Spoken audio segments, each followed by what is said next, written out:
The Faux Supremacy of Harvard, Chapter 1, Introduction. Okay, so why isn't the Harvard graduate better than a person who graduates from a regular school? Well, first, let's do some definitions. When I say Harvard graduate, I'm not just talking about the student who graduates from Harvard. I'm talking about all the Ivy League graduates and all the people who come from what I call the new Ivy League, which includes schools like Stanford, MIT, Georgetown, and a handful of others. I use the term Harvard because Harvard is the leader of the Ivy League. It is the oldest school in the nation. It is the so-called most prestigious school in the nation. It is the wealthiest school in the nation. And it is the school that has the deepest roots into the power structure of America. Now, I'm sorry if you went to Yale and are offended by my comments. That's not my fault. Harvard is the leader, and that's it. That's the way it is. Okay, why isn't the Harvard graduate better? It's important to ask because so-called geniuses from Harvard have hijacked our country. They have too much power. Harvard as an institution has too much power, and that is not a good thing. It's not a good thing to have too many people of power coming from one school or a small group of schools. And that's because doing so produces inbreeding of thought and bad thinking. What you want is to have different people from different institutions who have a different take and view on life. And currently, we don't have that. And if we don't do something about it, things are going to get worse, much worse. Michael Bloomberg, who was a Harvard graduate and a former mayor of New York, a few years ago funded and established a program at Harvard called the Bloomberg's Harvard City Leadership Initiative. Now, under this initiative or program, so-called leaders from small and mid-sized cities will send people there to be educated on government. Now, this is all done under the guise of improving things, but it won't improve things. And it won't improve things because the graduates of this program will come back to their local community, wave their Harvard degree around, and be elected again and again.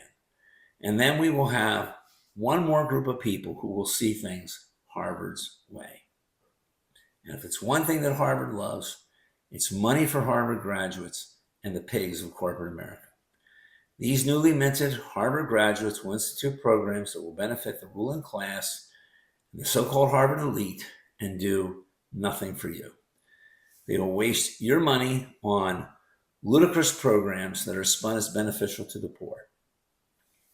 So let's get back to the initial question. Why isn't the Harvard graduate better than a person who graduates from a regular school? Now, you would think that he or she would be because Harvard accepts so many valedictorians and salutatorians, but they're not better. So why is that? Well, by volume alone. The number of people who graduate from non-Ivy League schools vastly outweighs the number of people who come from Harvard. It's not even close. Ivy League schools represent only about 0.35% of all bachelor degrees awarded in the U.S. The supremacy of the Harvard graduate is predicated upon the idea that Harvard has the ability to cull out the top students of the nation. And how are the top students of the nation chosen? Primarily through class standing, GPA, and performance on SAT scores. Essays and interviews are important also. Given that, Harvard supremacy therefore rests upon many false assumptions, and they are: 1, that no one is a late bloomer. Number 2, that everybody cares about finishing number 1 in their class. Many people possess a value system where learning truth is more important than grades. 3, that everyone cares about doing well on an SAT. Now, when I was in high school, I didn't study for the SAT at all. In fact, we were told that you couldn't study for it. Number 4, that everyone has parents who motivated or forced their child to study for the SAT. Now, many blue-collar parents don't understand how the system works. And not every student gets guidance.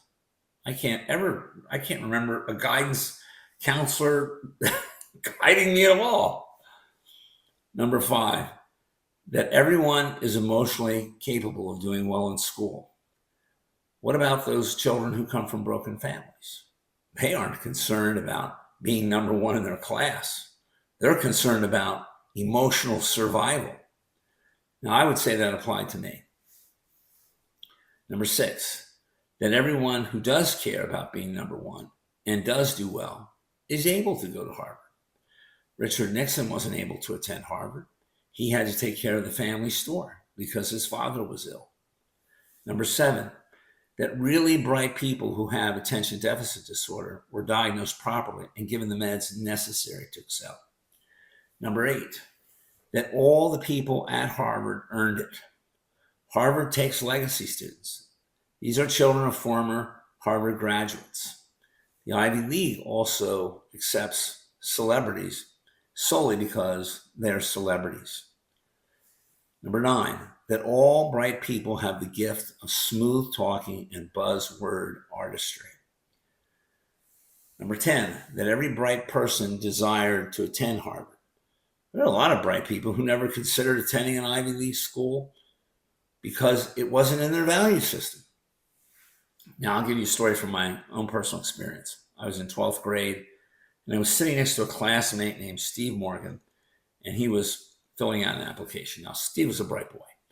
I asked him what application he was filling out, and he said it was Harvard. It was for Harvard. And I asked him why.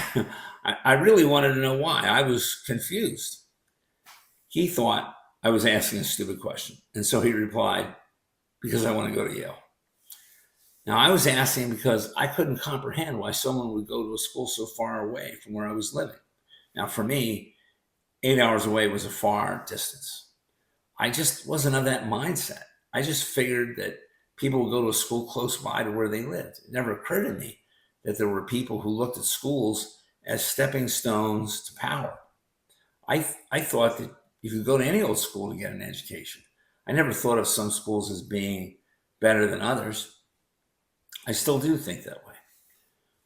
Well, I'm sure there were and are a lot of people, even brighter than I, who thought and think the same way. You just go to this school over here. It's close by. So my point is that these people never considered Harvard at all.